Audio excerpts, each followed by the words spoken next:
What's up, folks? You live with Lonzo, the Godfather of West Coast hip hop. It's Tuesday, y'all. We're back again. Like I say every week, y'all, from the West Coast to the East Coast and everything in between, folks. You're live with Lonzo, the Godfather of West Coast hip hop, and my boy, Dusty Vision. What's up, Dusty One? What up, my man? How you feeling today, Playboy? Man, I'm doing what I do. Man, you've been a busy man this week, dude. You know what, man? Sometimes it just falls like that, dude. Yeah. I had a chance to meet Les, and she said, Lonzo, I'd love to do your show, but I'm only available at 11 o'clock in the morning. I'm like, cool, let's do this. Hell yeah. That's the great part of and that's the great part about having it at your house is you could do it on the fly. Yes, it is. I ain't got to go to no studio. I can walk in the backyard, hit about 4 switches, and I'm on the air, Doc. So that's a beautiful thing. Yeah, man. Dope, dude. Keep it up, man. And thank you to all the new subscribers. I know this past week we've gotten a lot of new subscribers based on an interview that you did earlier this week. We'll talk about that later because there's so much to talk about. But before we get started, we got to, give a shout out, a rest in peace to an innovator in hip hop. Someone who was singing on tracks before singing on tracks was a thing. He took so many risks back in the day. I'm obviously talking about the late Biz Markie. Yeah, man. It was sad to see it happen, man. This brother, he didn't make 60, man. And I think that's something that hip hop needs to take a look at, is health. We do a lot of smoking and drinking and shooting. And, he died from a natural cause. I think he had strokes, right? Heart issues or diabetes, something like that. And diabetes, yeah. And that's something we have to start taking into consideration, folks. Hip hop been around for 40 years. That means if you was 10 years old when you first heard the first hip hop record, your ass is 50. You got an AARP card, okay? Rappers and Light is part of the oldie but goodie. So is the break. So is everything I ever did. And at some point in time, you got to realize, man, there's some things more important than turning up, okay? One of them is taking your ass to bed. Exactly. Getting some sleep. Drink water. Drink some motherfucking water, okay? Drink some water. I'm gonna tell you something. I'm gonna say something that's gonna sound bougie as hell. I've actually learned to tell the difference between water. I'm right there with you. Aftertaste to it, okay? I didn't think it did. I didn't realize that until I actually started just actually drinking more water and drinking different types of water, okay? Arrowhead, not my favorite, okay? But there's 7-Eleven in the big blue bottle. I love that shit, man. The big open, big wide mouth. I'll knock out one of them in a couple of sips. But I just noticed when it goes down, it's not so much the taste, it's the aftertaste. Yeah, all they do is water to the rest of the day, and I drink that water. Man, I'm just like, oh, this shit is nasty. Okay, it was nasty. It was, it wasn't the initial going down. Like I said, it was the aftertaste. And here lately, man, a buddy of mine turned me onto that Voss water, VOSS, and I've been drinking Voss. So that's shit. And I ain't getting denied. Okay? It's expensive. But that's shit. Yep, Voss and alkaline. I definitely recommend alkaline. Keep that nearby, man. The one I'm talking about, 7-Eleven, it's alkaline water too. Yeah, that's one of my favorites. Unfortunately, they don't have any taste to it, but I mean, the fact that it don't have a taste to it makes it even better. Facts. Did you ever run across Biz Markie, or do you have any Biz Markie stories? Never had the pleasure, Doc. Never had the pleasure. I think he and I were in the same room a couple times, but I never shook his hand, man. I never had the opportunity. I always referenced him though, because when Eazy did his first demo of Boys in the Hood, it was a big joke about him doing that. Oh, he can't rap. He voice time too squeaky, blah, blah, blah. And I used one of Big Markie's songs as an example of the possibilities of hip hop at that time. And at that time, one of his big records on the radio was called Pickin' Boogers. Yep. Pickin' Boogers. And I said, man, if somebody can get paid for making a song about picking boogers, he can get paid for Boys in the Hood. But ain't nobody gonna tell you that story but Lonzo. That's real talk. Let me ask you, because take yourself back to, I think it came out in 1987. Let's go 1988. But the song Just a Friend, a very cutting edge song at the end. Rappers were not singing back then. Take yourself to being a music executive and someone brings you this song that says, you got what I need, but you say he's like, what are you thinking in 1987, 88 as a record exec? Well, you know what? Back then, you have to understand, everybody had a gimmick. If you brought me the song by itself, I might have passed. But if you brought him and bring his whole act to the meeting, I might have got it. Fat Boy, same thing. You know, Fat Boy's music was dope, but if you brought the Fat Boys without the music, it might not have went as well for them. Okay, so or vice versa. Yeah. So you have to understand that back then in the early 80s, people were into a lot more gimmicky stuff, a lot more catchy stuff. Everybody was trying to find their place, and because there was nobody really to compare Biz Markie to, other than Rakim, we knew he wasn't Rakim. Okay, we knew he wasn't Mo D. So he was like a novelty act. They called him the Clown Prince of Rap, hip hop. Okay, and it was like a novelty thing, and it was cool, and he got away with it. Okay, he got away with it. I mean, it worked for him. I ain't gonna say he got away. It worked for him. Yeah. If someone else did it, it wouldn't have worked. If like an attractive dude did it that didn't have big lips and gap teeth and this goofy kind of no disrespect obviously to him, but if someone else did it, you got what it wouldn't work. But when you see him in the video and he's dancing, he has the dookie rope on, but he's kind of a goofy dude. You're like, oh, it makes sense. Right. Okay. It's like the guy that from the neighborhood, everybody like him. But he got a crush on the finest girl in the neighborhood. You know what I'm saying? He got a crush on the finest girl in the neighborhood, but he kind of dorky, blah blah blah. And she don't pay him no attention. But everybody else, they kind of laugh at him. But she's still cool with him. She ain't gonna crush him because he ain't got nothing coming. But he still got the right to ask. Okay. Yep. Yeah, man. I think I know the answer to this, but You surprise me sometime, but we've had a lot of hip hop deaths over the years. Which one hit you the hardest? I think it was Ecstasy, man. Okay. Yeah. See, I thought you would have said Eazy-E, but talk to me. Oh no, I thought you were talking about lately. I'm sorry. Oh no, I'm talking all throughout. Yeah, all throughout. What hip hop death hit you the hardest? Ecstasy. Actually, the hardest would be Eazy, Doc. It would be. Yeah. Eazy and Tupac. Okay. Yeah. Eazy more because I knew him. Okay. I knew him. I played a part in his career, and you think a guy got that kind of money, live on top of the world, living his dream, ain't nothing gonna take him down. But life got its own plans. You want to hear God laugh? Tell him what you got planned. Exactly. He's like, no, boy. You want to hear God laugh? Tell him what you got planned. I love that saying. All right, and I love that. When Eazy went down, man, he was like I said, he was here not long before he got sick, and he was still hanging out with Yella doing the porno thing. Yella was still doing the porno thing. He wasn't. He had been here. I think it was early that year. We did the fire prevention video. I think it was the same year because my nephew played the kid that got burnt up. Anyway, we did some work together, and we stayed cool. I mean, understand Eazy. Eazy was a lot like Lonzo. Okay, Eazy was a regular dude that made it big to have some money. He never went Hollywood. Okay, Eazy still had a house in fucking Norwalk. Okay, Eazy would still come by my house on a regular basis. So I think that's probably the one that hit me the most. I mean, I knew Tupac. I met Tupac, but he had been such a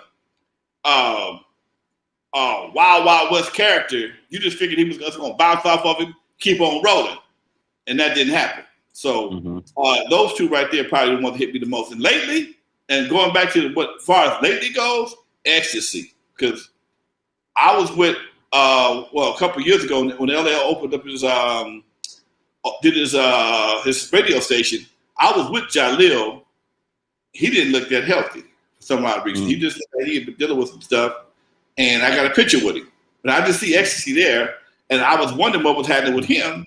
And when they said Houdini, some people don't tell you the exact name. They said, remember Houdini? I thought it might have been Jalil, it was ecstasy, and they say he was at the table, just fell over.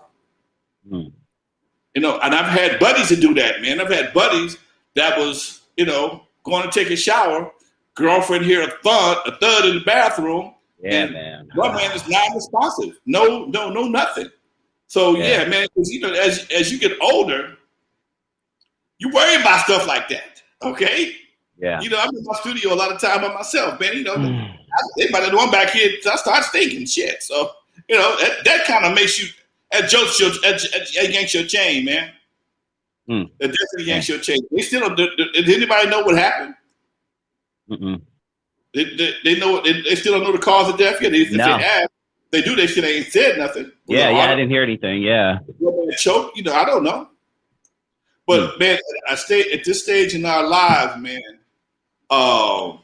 Money ain't nothing if you ain't healthy. Your health is your wealth. Man, dog. That's 100%, Doc. You start tracking 45, 50, that's when you start seeing the results of them 20s. Because some of that shit takes on a time-delayed capsule like contact cold tablets. Take 20 years for that shit to actually kick in. All that Hennessy and all that not drinking water and all that sitting around the house and doing whatever you was doing, all of a sudden you realize you got some diseases or some disorders that now you got to take a handful of pills every morning just to survive. You don't want to live like that, man. And I'm talking to youngsters. I'm talking to all my youngsters in their 40s. Man, get your ass up and go do some walking, swimming, pick up something, pick it up with your little baby. Pick your baby up, curl your baby a little bit. If you don't use it, whether it be your heart, your muscles, your arm muscles, your biceps, whatever, if you don't use it, you'll lose it. Yep. And just to wrap it up, if I may ask men out there, get a physical at least once a year. I know men out there who go 3, 4, 5 years without going to the doctor. I'm like, dude, what are you doing? Just go take some. I went today, got my blood, make sure everything's fine under the hood, make sure everything's good. And you put those fingers up. Check this out, Lonzo. I'm 43 years old, and I asked my doctor today, when should I start, worrying about that? And I obviously made the joke, I'm not ready for the fingers yet. And apparently that's not a thing anymore. They actually find it in your blood work. And if they find it in your blood work, they find the signs. If they find it in your blood work, then they have to go in and do the finger thing. But it's not an initial thing. I'm talking to the choir. I'm sure you know this. Yeah. But you know what, dude? And, that's why I do what I do. I'm doing a prostate cancer walk, September 18th. That's right. We locked it in. And it's, for me, I don't know nothing about gangbanging. I know gangbanging ain't work for me, but I know when I heard the statistics that prostate cancer is one of the #1 killers for black men, heart disease, prostate cancer, and gunshot wounds. That's killing more black men than anything. I can't stop you from shooting each other. I can't make your ass exercise, but I can bring you some prostate cancer awareness, okay? Reason why I'm sitting here right now, 64 years old, healthy, because 11 years ago, I let the doctor do his thing, okay? He kept, even before I realized I had prostate cancer, he realized I had prostate cancer, my prostate was swollen. He said, man, it's a little swollen. We're going to watch it. He watched it for 2.5 years. All of a sudden, I started doing a lot of extra pissing. And that's when we went to the urologist, and everything was cool until they gave me that goddamn biopsy. Of all the shit, the fingers is intrusive, true enough, and this ain't no big deal. I mean, come on, man. It's, y'all do dumb shit to that.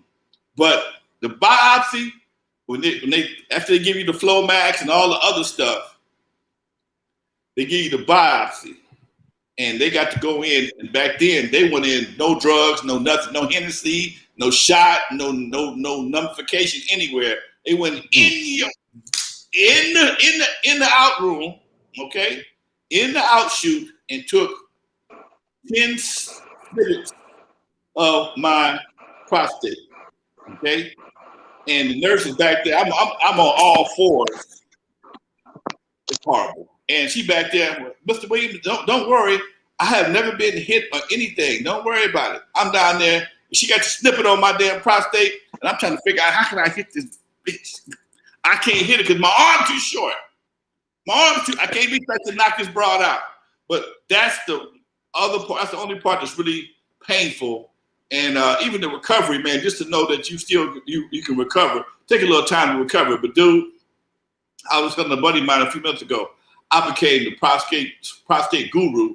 I've assisted many of brothers, like brother did me. I'm not taking credit for this right here. Brother helped me out because your mind be going all over the place, man. You got cancer. You don't know if your homie gonna stand up again. You don't know. You don't know till somebody else tell you what to expect, and it takes a lot of pressure off of you. Like somebody teaching you how to cheat, give you cheat codes to the game, and that's what I did. And I pretty much become the prostate cancer guru here in the city, man. Everybody I know that ever had any prostate issues, they always contact me, and that's why I'm doing this prostate cancer walk to bring awareness, because brothers are ignorant when it comes to prostate cancer. Dude, doctor told me, I told him what my symptoms were, where my prostate, or I had the cancer and how much cancer I had. He said, bro, you ain't even sick. He didn't say, he said, nigga, you ain't even sick. The doctor told me, the black doctor said, nigga, you ain't even sick. Oh, yeah. All you gotta do is do this right here. He said, if you gotta have cancer, you want prostate cancer or skin cancer, because those two are the easiest to treat if you catch them early. But the problem with most brothers is they're afraid of the fingers. They won't go to the doctor. They wait until they piss in blood of you, and then they want to run to the doctor, and by that time it's too late. I know a couple of partners waited too late. They can't do nothing with Mr. Johnson but pee out of it. Trust me. And they ain't 45. No, 50. They're not 50. They waited too late. They can't do nothing with Mr. Johnson but piss out of it. Done. Damn. Think about that. Done. And my doctor did say if I do find anything, if you went down, your volume went down. Yeah, you know Can't what? hear you. I gotta call and fuck everything up. I'm gonna have to disconnect and jump right back on. Can I do that? My phone is. You was great. I'll disconnect. Hold on. I'm sorry. There you go. Oh, you hear me? Okay, hold on. Yeah. We good? Yeah. Okay, cool. Sorry, man. Yeah, my doctor did say don't worry about it. If you do see something, if something does pop up on your test, don't be afraid. It's like you said, it's like skin cancer. It's a very treatable thing as long as you catch it early. Right. Yeah.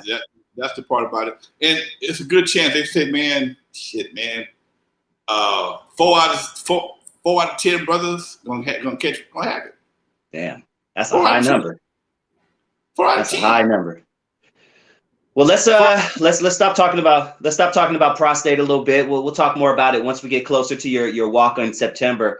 But right. The big thing was I was excited to see this. I didn't even know this was happening, but you were recently on one of my favorite podcasts, Gangster Chronicles. I love what they're doing over there. They have the sickest intro, Gangster Chronicles. You know how the story goes. But great podcast, man. And you went on there to discuss the whole MC8 unknown situation. Not necessarily, but it did come up. So how did that interview go? It went pretty good, man. And I learned a lot of things myself, man. I really wasn't aware that some of the things that went on with 8 and my boy, we don't really talk about that too much because he feels that, they didn't understand what was going on. And sometimes artists don't understand, but it's real, sometimes it's real hard to understand somebody getting 100-some thousand, you getting 3 or 4. It's real hard to understand them kind of numbers, but I don't know the relationship thing. I stepped out of that. At some point in time, man, I get out of people's business, okay? And the only reason why I got into it at this point, because somebody made the mistake of thinking it was me, okay? And I like keeping my name as clean as possible. At my age, I don't want to go out. Oh man, Lonzo did this. Lonzo did a lot of good shit. The nigga ain't perfect by no means, but he didn't do that. Okay, he ain't perfect by no means. He didn't do that. So, the first time I saw 8. The first time I saw 8 in a while, and he greeted me with much love, and me and Steele, we cool, and Mob James was cool, and we sat there and just kicked it, man, like some old homies.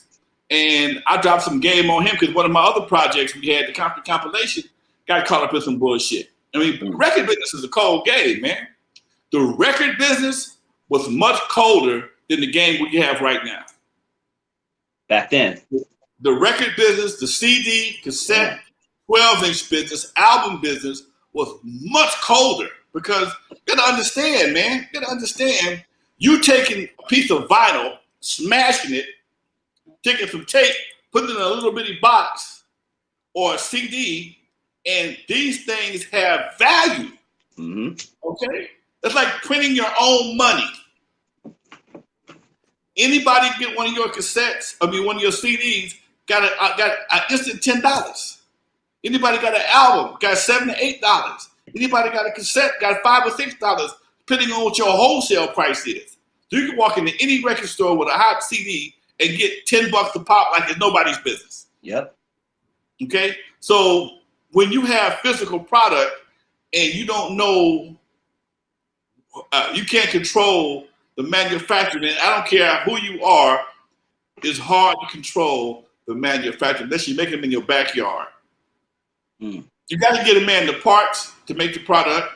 I used to try and give a limited amount of product. Okay, limited amount of parts. What I mean by that is, I would press up 3,000-4,000 labels and give Macola 1,000 at a time.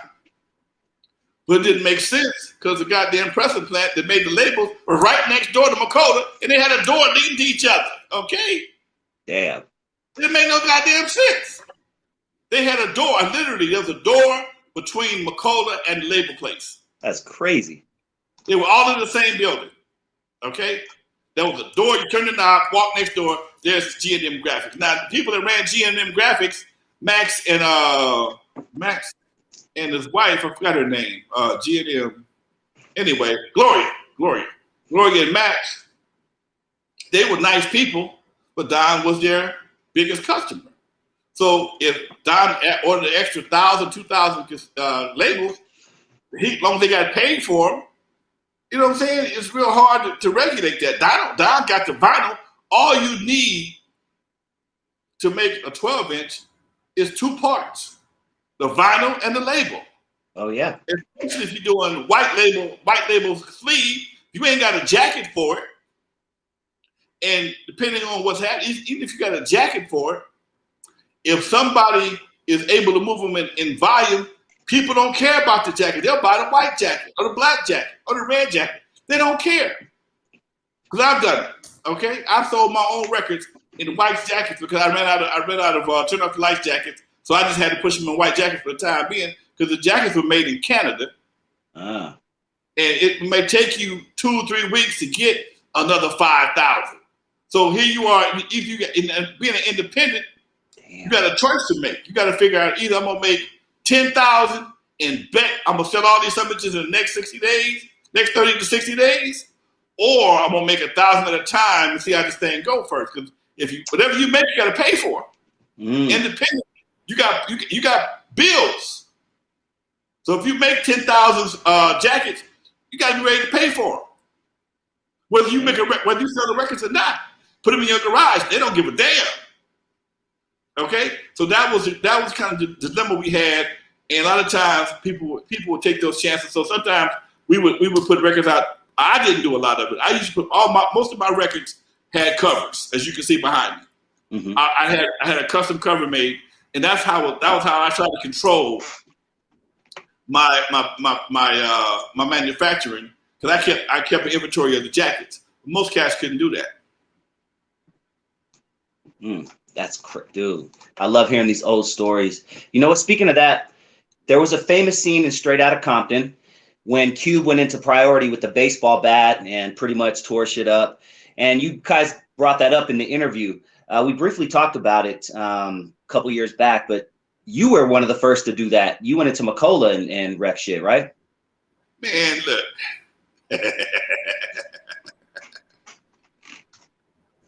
You don't get to be the godfather not doing some gangster shit, okay? You know, that ain't my calling card, okay? But I'm a Gemini. Push that motherfucking button and see what happens, okay? Don, they had brought in like 20,000 copies of Turn Off the Lights. Maybe 30, I don't know. And it was it was a huge stack of records. And I knew how to get rid of them. Okay, Don did too. And my cousin had an old U-Haul truck. But he was doing stuff at the time. He said he was gonna come back and get them on Wednesday. I went by Don's on Tuesday. I talked to him on Monday. Told him I was coming back to get them on Wednesday. I stopped by there Tuesday for something else, and half of them was gone. Half of this big ass stack of records was gone. And Don tells me to my face, we had to make some space, so we started grinding them up. You didn't grind up that many records that fast. Grinding up records it takes some time. Then I asked him, where my jackets at? Cause you don't grind the records up with the jacket. You gotta take them out the jackets, grind the records up, not the whole. Let me tell you how to do that. Because you can't grind up the label part. You gotta punch that out. Then you grind up the rest of the record. Okay. Then you still got a stack of sleeves. You got a stack of sleeves and a stack of jackets left. All my records at that time were in jackets. This one right behind me here. Okay. So where the sleeves at? Where the jackets at? Damn. Okay. So just so happened when I walked out the office, his secretary, she gave me the look.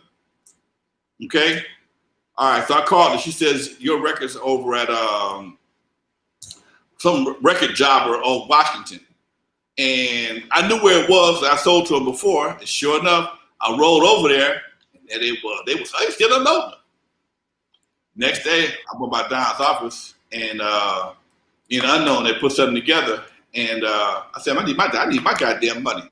What do you mean? I need my goddamn money. He was on the phone. I snatched the phone out of his hand. I need my motherfucking money right now. I'm finna kick your motherfucking old ass. Oh, what do you mean? What do you mean, Lonzo? I grabbed me. He had some golf clubs. I don't know if he played or not, but I teed off on this goddamn office. I didn't hit him. I ain't that stupid. I tore up his TV set, his motherfucking desk. I just started beating up on shit, just like Cube did in that goddamn movie. Long before Cube did it, and all of a sudden he threw me a stack of money, already banded up. He knew I was coming. Because I know they called him and said, man, I don't know what you did to Lonzo, but he mad the motherfucker, okay? And I started tearing up shit. He threw me the goddamn money. I have some more money for you in 10 days. In 10 days, at least 2 weeks. Yeah, okay. So I got my record, came back, got the rest of my goddamn money 10 days later. And I still sell them records right to this fucking day. It was that many records. I still got, I'm no bullshit. I just bought my house.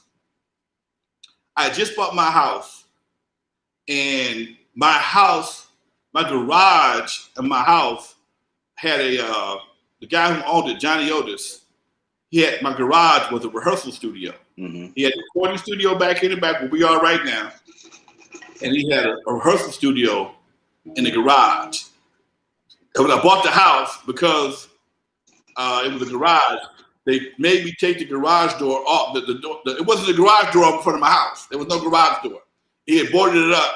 So the escrow and the inspectors made me tear that little door off, that little wall off, and put a garage door there. But I hadn't built the garage door yet. So when we went and got the shit from Macola, you look at my garage, I got from wall to wall records. And I started calling people on the phone. Everybody I knew, my record still was selling. I was slinging records like a mother for a while. And dude, right to this day, and that got to be 30 years ago, man. Right to this day, I still got about 250, 300 records in my garage. I'm not bullshit, okay? I just don't push them. I take them with me when I go on doing speaking engagements. Right now, it's just some of my merch that I sell, because they're kind of rare. And they ain't really rare, but they're hard to find. They're harder to find than they used to be. And people tend to buy them pay a little bit of money for them if I sign them. So yeah, that's a perfect segue, because Anthony Holmes 71 just said in the comments, sell me one of those world-class albums, Lonzo. So email Lonzo. What's your email, Lonzo? Real Lonzo, N.W.A. at Gmail. 2 L's, Real Lonzo, N.W.A. at Gmail. And somebody hit me up last week for an order. They hit me up. I forgot what they hit me at. They wanted me to send them an invoice from PayPal and I just figured out how to do that shit, but I can't find the order. They said they wanted to buy all 3 of my items, and they wanted the extra comic book, and I can't find the damn email or text or whatever they sent me. I can't find it. So if you're watching the show today or watch this video, please send me that. Please contact me again, RealLonzoNWA@gmail. Damn, there it is. Jacob Brown also says he needs a record. Email him, and he'll make it happen, man. Something else that was brought up in that interview with Gangster Chronicles, and I encourage everybody out there to check out that interview. Great vibe. Everybody was just vibing and bouncing off each other. I really loved it. But James said something interesting. James said the industry needed Suge Knight. That comment popped up. That comment just, struck something in my head. Talk to me about your thoughts about that comment. You know what? To a certain degree, I would have to agree with him, but Suge never know when to stop, and that was the problem. Suge represented a lot of money to a lot of people. He represented a big company, and in my book, only my book, he didn't know how to control the bulldog. Okay, the bulldog is cool long as he biting somebody else. When somebody start biting you, then you got a problem. Okay, and I think that was the problem he had, because as long as he was working for everybody else and going getting Dre's money, getting Dre's freedom and DOC's freedom, but when you start turning on your own people and start doing too much, that's when shit go bad. And at some point in time, you know yourself better than anybody else, okay? And yeah, we needed Suge to a certain degree, but Suge needed somebody to yank his chain every once in a while. Hey man, nigga, you got the biggest company in the world. Sit down for a minute, okay? Enjoy yourself. You ain't got nothing to prove. You already won. You already won, okay? There's nothing else you can go after. You got the biggest record company in the world. You got the biggest hip hop company in the world. You got more platinum and gold than anybody else, okay? Don't be your own worst enemy. It's like when you get so high, you can get so high, then all of a sudden you overdosing, and nigga, you high enough, you finna overdose. And that's kind of what happened. You kind of overdosed on that whole imagery. I mean, especially after you took that L from that brother about my size. That brother knocked him down. It kind of blew the whole mystique. And it was like he was trying to prove himself after that. And that, that just, it didn't work out that well. You see how it worked out. Yeah. See how it worked out. I mean, shame. It's a shame because we saw it coming a mile away. And I think that's one of the things that kept me on the straight and narrow. I had a lot of mentors. I had a lot of old dudes in my ear. Man, sit your ass down. You already got the money. What you gonna do now? What you gonna do? Okay. Why? You ain't got nothing else to prove. You already done proved that you the shit. Okay. Yeah. Sit your ass down and enjoy yourself. And I think that's something that most of the guys in hip hop, I think I listened to 50 Cent's book. I'm an audio book fanatic. I listened to his book, and he talks about how. So I forgot the guy's name, but he admired this guy a lot. And the guy told him, "I said, man, you know what? You got to learn to smile, dude. Take out them tennis shoes, put on the suit. Take out them jeans, put on the suit. If you want to go to the next level, you got to look like you're ready to go to the next level. Yeah. And everybody at your office can't go to the meeting with you. Okay? If you listen to 50 Cent's book or buy it or whatever, I think it's Hustle Smarter, Hustle Harder. Yes, it's such a good book. Okay, it's really a good book. He talks about the transition because he automatically going into a situation, people thinking he a thug. Okay? He got to put that thug situation make it a character and not him. He got to go in there as Curtis Jackson and not 50 Cent. Yes. Okay? Because people are scared of 50 Cent. Curtis Jackson is a businessman. Okay? You don't go in there threaten nobody with ass whoopers, you threaten them with lawsuits. Get you a whole lot more respect from in a certain level. And you got the money to do it. Okay? So this is a transition that cats failed to make. And this is one of the transitions that Suge didn't make. Suge didn't make the transition from the streets to the boardroom. Yeah, he went into the boardroom, and it worked for a while because you did a lot of cats that are afraid, easily intimidated. After a while, they start making some phone calls too. Like I said before, Message got on boots. Okay, I don't know if you know what that means or not, but that's a funny skit by comedian Ali Shabazz, I think it is. He talked about being in jail for the first time, and everybody was talking about Message got on boots. That means it's about to go down. Okay, so he when you keep pushing that line, you make people go put their boots on, and when they make phone calls, they're making a different kind of. They're not calling some cats. It's gonna be obvious who they are and what they come to do. They may wear suit and ties, man, and that's the kind of cats that make it real dangerous. Yeah. And what Suge didn't do. But his methods worked great in the streets, but it didn't work that well in the boardroom. And sometimes some cats in the streets were not intimidated. The brothers he beat up in the caught their case for, they didn't care. Nigga, you whip my ass, I'm suing you, and you go on to jail. Mm-hmm. You know, again, God gave their brothers quite a few warnings. He didn't listen to him. He didn't listen. Yeah, I listened to my warnings. Yep. You got arrested. You were like, all right, I'm good. Jail ain't for me. You say what I want to do. Okay? Yep. Dude, it ain't about being no punk. It ain't about being no man. I'm a man. No. That don't make you no man going to jail. That'll make you no man going to jail. But it makes you a man when you can take care of your family and handle your business. Now listen to all my old school players, man. I listen to Chill, listen to Mike T, all my youngsters, man. These dudes have evolved. 8 has evolved as a man that at one point in time, I didn't think he was going to make it. They all have evolved. They realize what's important, man. It's important to be able to drive. Like Abel said, hey, he got to go to San Diego the next day to watch his son play football. He's the quarterback. He got to go to San Diego. But this is off camera. But they got a son that is a hell of a football player. I think he's playing varsity, and he's only in the junior or something, like sophomore or junior or something like that. But it's been coaching him so long, the boy got skills. So that's important to him. Now, it ain't about him going out to no club and representing no set, blah. He still talking stuff on record, but I'm going and watching my son play football in San Diego. Same thing with Chill. You know, I mean, these guys, this brother right here was going back and forth to jail like it's nobody's business. So, but again, at some point in time, you get it. If you don't get it, you're going to get got. Yeah. You know what? You brought up something during that speech there about 50 Cent versus Curtis Jackson and when to separate the two.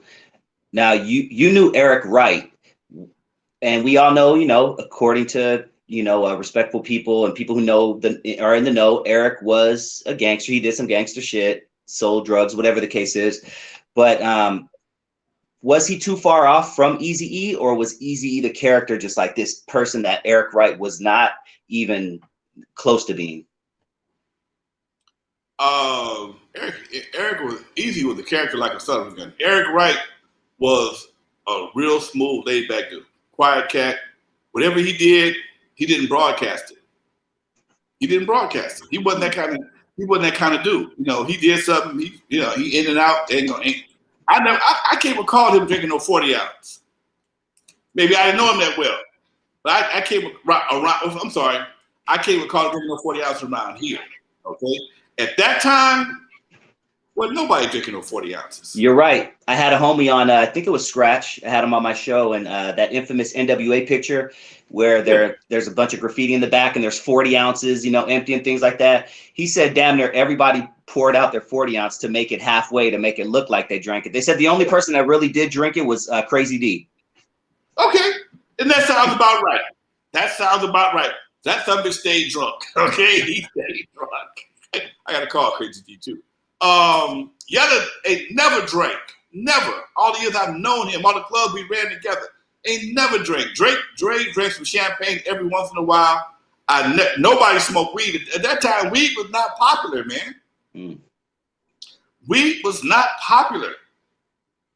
I mean, it was nowhere near what it is right now. It was around, but it was still in the 80s, we had just got into the $20 sacks.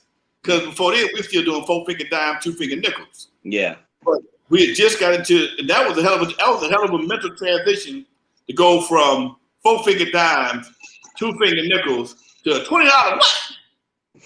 Okay, $20. Think about where the rest of it at. Okay, so that was a big transition for everybody. So at that time, weed wasn't even that popular, and like I said, I didn't get alcohol in my studio until I brought the sound control mob in there. All them brothers drank their ass off.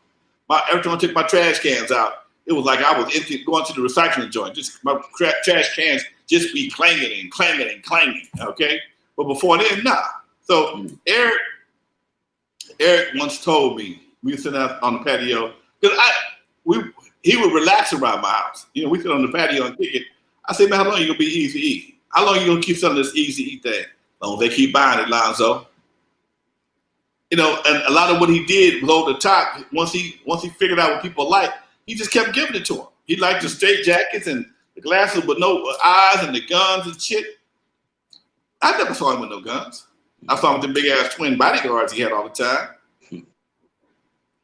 I knew he cared about his son. He always had little E somewhere around him. I knew that for sure. I commended him on that.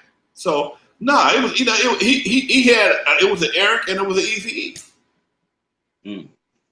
Damn, man. Marcus Mitchell says, "Do you have any Gene Griffin stories?" Who's Gene Griffin?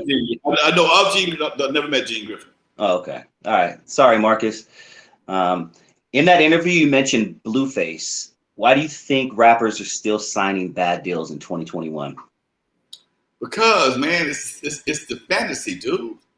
You know, even when we were signed to CBS, man, they sold us the fantasy, man. You work for a record company, dude, that's some bomb shit. Especially from the hood. Dude, come on, man. You got gold records everywhere. You in this high-rise building. You got fine women everywhere.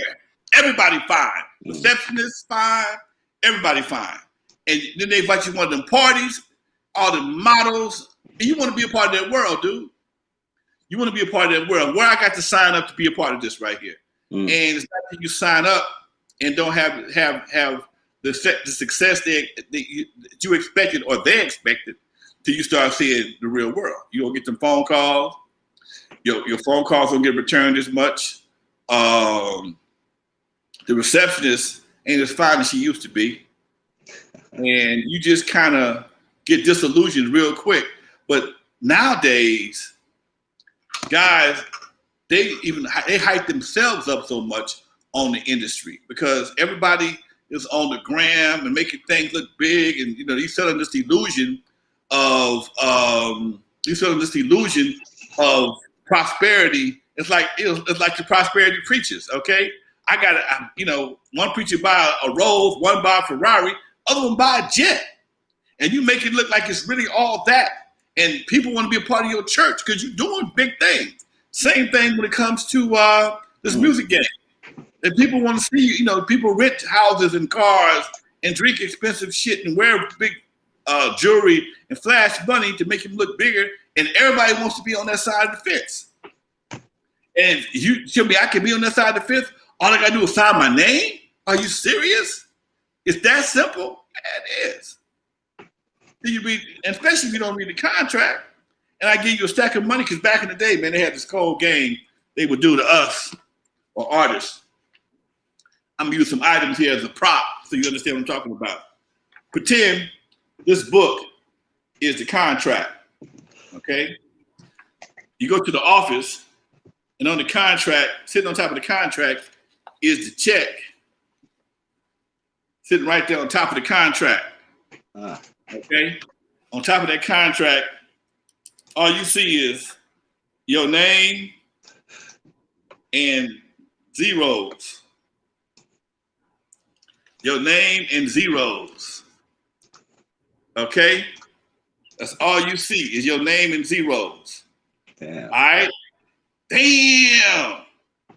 Your mind immediately goes shopping. Your mind forget about the contract. What I gotta do to get that check with them zeros on it? Okay? What I gotta do to get them checks with them zeros on it? and you've been broke all your life. You saw it. If you saw Straight Outta Compton, you saw it firsthand. Yeah. If you saw Straight Outta Compton, you saw it firsthand. Because when Ruthless gave Dre, Yella, and Ren their contracts, I think they got about 80 grand.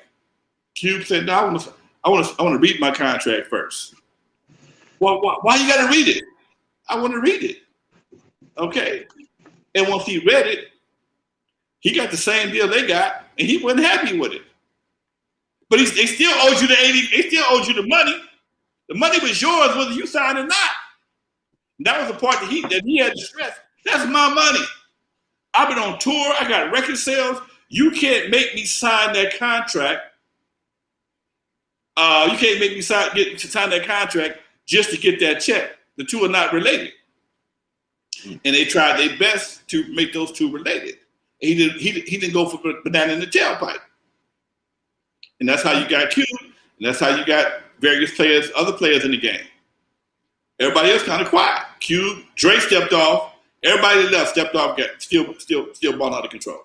Mm-hmm. Yeah. D Blue says, "Did you know Dre's brother who was killed?" His brother? Yeah. Yeah. Remember the movie His Brother Passed? Tyree? Yes, I do Tyree. Do Tyree very well. Tyree would be at my house sometimes, and Dre wouldn't be at mine. Me and Tyree was very close as we were coming up with Wrecking Crew. He was around on a regular basis. Yes, I do Tyree. Yes. Cool young brother, and his thing was he liked to fight. He didn't care about it. He was younger than Dre, but he was a tough dude. He wasn't walking around hard and shit because guys didn't do that. You never thought he was a kind of guy that liked to fight. If you saw him, he was a regular dude. But if you pissed him off, he put hands on you. And he was good at it. And if you remember correctly, that's what happened to him. He got killed in a fight, fell and broke his neck. And he didn't make it. But yeah, I knew Tyree very well. Were you around Dre at that time when that happened? No, I wasn't, man. No. Okay. They had left, was doing the N.W.A. thing. Gotcha. And they were out of here. Must have been about a year after they left. It might have been about a year after they left here. And that was another one, man, that was kind of tough because Tyree and I would sit down and kick it because we would laugh about some of the shit that they was talking about doing. We would sit in the studio and laugh about that shit. I'm the one who do all the fighting. What the fuck are you talking about? That was Tyree, okay? But cool, man, whatever. That's my brother. I love him. We do what he got to do. And the rest is history, man. Damn. Deuce Time says, Lonzo, what did you think about the N.W.A. reunion in 2000 when they added Snoop? I think if they put Quick or King T, it would have popped. That's a good question, man. Snoop was a big artist. Maybe that's what they figured it might have been better. But Snoop had a different vibe from King T and DJ Quick. All of them are tough. Don't get me wrong. All of them got their own styles. But I think you might have been right on that one. Quick would have brought a different vibe, and it would have been more. It would have been a Compton situation. Quick or King T would have been all Compton, as opposed to Long Beach, which is territorial thing. But people look at things differently based on where you're coming from. Mm. Marlon Cozy says, Lonzo, do you have any more Macola stories other than the infamous golf club story? Maybe you could share another one that pops to mind. Man, Macola. What about the Italian? They were in bed with the Italians. You brought that up in the past in the interview. Well, when Macola was at his heyday, at some point in time, everybody made a mass exodus from Macola. He had Timex Social Club with Rumors. He had Wrecking Crew. He had Dream Team. He had everybody. He had a bunch of acts, and we all started leaving. Macola was like the farm team for the majors. He was breaking acts, and the majors were snatching him up. And when he left, when we left first. No, Timex Social Club left first, and then Wrecking Crew left. But we came back, and that's when things had changed in Macola. Macola had some new friends, some new business partners, and it was just like, man, it was just like in The Sopranos, dude. You met these guys, and they how you doing? And sweatsuits, and accent, the New Jersey accents, and you could tell it was a different game at Macola. You could tell it was a much different game at Macola. Is this before or after the golf incident? This was after. Well, hold on. This is before, because they had already broke him down. He was going out of business. That's why he called on the record scene. They pretty much got what they wanted. He was on the way out of business, and that's why my records are back in there, because they shipped so many records, because I was like the only hit they had was Turn Off the Lights. I was the only hit they had, and when they left, I guess he was going to try and maybe redistribute them or sell them, keep the money or whatever. But I had different plans. So yeah, there's definitely before the golf situation, and this is in my movie too, in my documentary, dude. Dude told Don he stick his ass up. He said he was gonna stick a funnel up his ass and fill it up to the vinyl to the red out of his motherfucking eyeballs. And I'm sitting right there listening. I'm like, God damn. Don is sitting there smoking a cigarette. Don was a little short white boy. Don might have been 5'6", and you tell he wasn't that kind of dude at all. And the slightest situation sent his ass to shaking. He loved to smoke. He's sitting there smoking behind the desk. And I said, how you gonna deal with this dude, man? His homeboy likes to steal, don't like to pay people. He said he looked down dead in the face. If we catch this motherfucker stealing, we're gonna take him out back, put a funnel up his ass, and put one vinyl up his ass and come out his motherfucking eyeballs. And Don tried to smile, and I said, I'm not playing. Don said, yeah, no, motherfucker, I'm not playing. And nigga, I gotta chill. Damn. I gotta chill. I'd rather get shot in the hood. I'd rather get shot in the hood than have a funnel pulled up my ass and whatever to my face. I'm gonna have to sit down and rack my brain a little bit, man, because sometimes some things you really don't. You kind of compartmentalize, and you talk about the same thing so much. There's other parts of your life sometimes you kind of put on the shelf, a mental shelf, and Macola was kind of a mental shelf for me. Because it was a good time and it was a fucked up time. Because Don didn't know shit about music. He didn't know shit. Don ran a pressing plant. The pressing plant Don used to run, if you go by it right now, you can still, if you look at the building real hard, you can see the sign on the bar that says Cadet Records. Okay? Slauson and Normandy. The big building, that used to be Cadet Records. That's where all the blues records got pressed up back in the day. And Don was a foreman over there. And when they went out of business, he bought all the pressing plants and took them to Hollywood. And, he didn't know nothing about the record business. It wasn't until Duffy Hooks, turned Don into distribution, because Duffy was the record man. See, when you had records, you had actual vinyl, you had something to sell. You had something to bargain with. When you got digital files, there's nothing to bargain with. There's no physical thing. I mean, you got to go on IG and act the ass. Right. Yes, it was heavy. Yes, it was cumbersome. Yes, you had to drive, almost broke an axle driving 20,000 records, 20,000 CDs. Fucking, where did Rodney King's ass at? Where was it at? Florence and Normandy? Huh? Florence and Normandy? Where did beat Rodney King at? The city. Oh, Simi Valley. Simi Valley. I remember one time I had a load of records going to load of CDs one of my companies, and I had to drop like 20,000 pieces to fucking Simi Valley in my Suburban. And dude, I thought I was gonna break an axle. My truck was dragging so low, I thought I was gonna break an axle. But once they unloaded my truck and I went in the office and got that motherfucking check, fuck that axle. That was the best ride home I ever had in all my life, man. I mean, that's a nice piece of change, people. That's a nice lick. And I wasn't getting all the money. I just was getting a piece of the money. But because I knew the connection, I knew where to go over here. I knew where to go over there. And I made it work. And it was just a different time, man. I mean, you do that sometimes. You do hit a lick like that, man. And back then, a lot of that shit was COD, cash on delivery. It wasn't no checks. In fact, the one time they gave me a check, I was leery. I was leery. I did not want to take this check, man. But homeboy said, man, I'm sorry. I wouldn't expect you to later on. I got to go to the bank. And he met me at the bank. Well, he's going to follow me to the bank. But, you know, you're going back from Simi Valley to Beverly Hills. He said, go ahead. I'll meet you at the bank. If you have any problems, come and call me. And dude, I went to a bank in Beverly Hills. It was up in the building, no sign on the door, no window, no nothing. All it said was so-and-so bank on the door, okay? It was an office building. I walked in there, and it was like the damnedest shit I've ever seen in my life.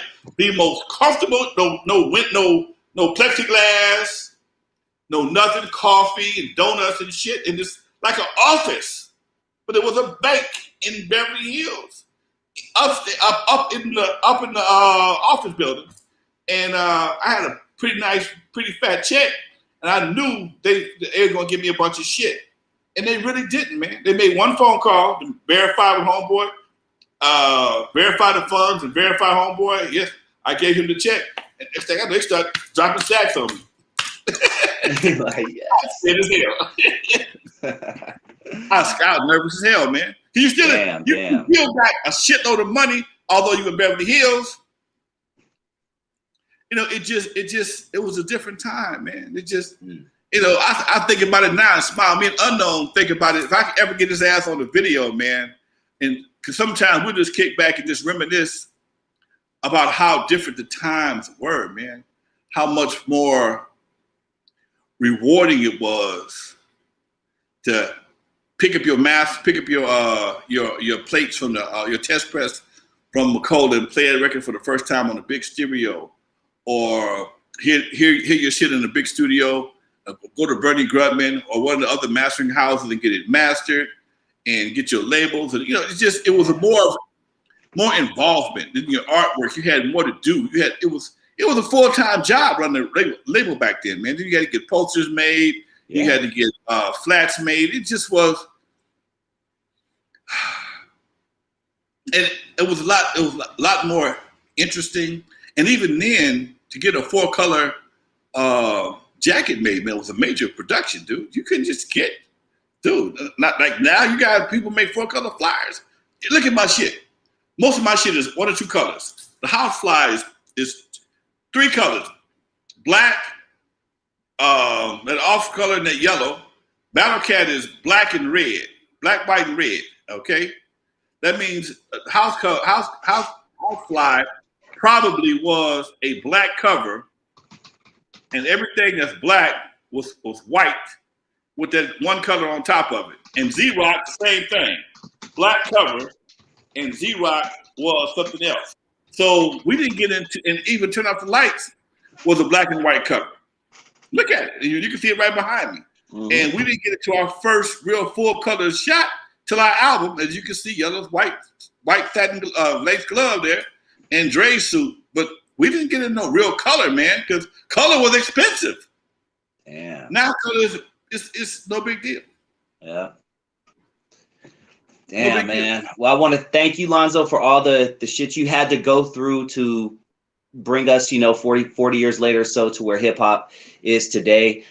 Before we wrap it up, I want to give a shout out to some people in the chat room. Shout out to DJ Wick. He says, "What up, Lonzo and Dusty?" Shout out to Rashard Cobb.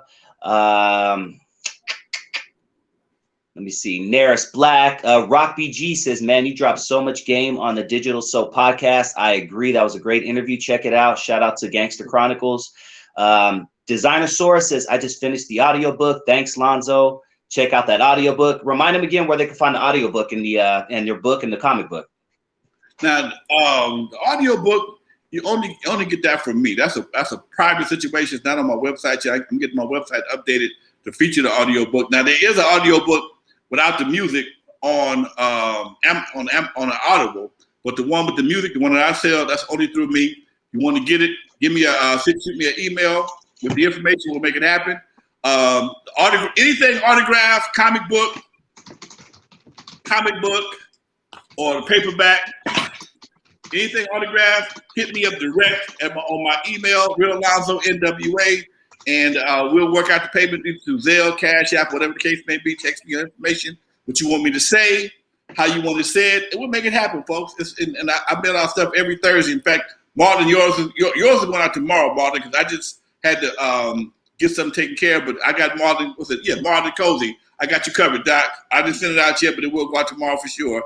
My assistant will be here tomorrow, so I'm sending out a few things tomorrow. But if anybody else wants to do something, please, folks, holler at your boy. Yep. What you got coming up on Thursday? I got a call. I just got a call in today to my boy Orange Juice Jones. Y'all remember that? Damn, dog. Orange Juice Jones.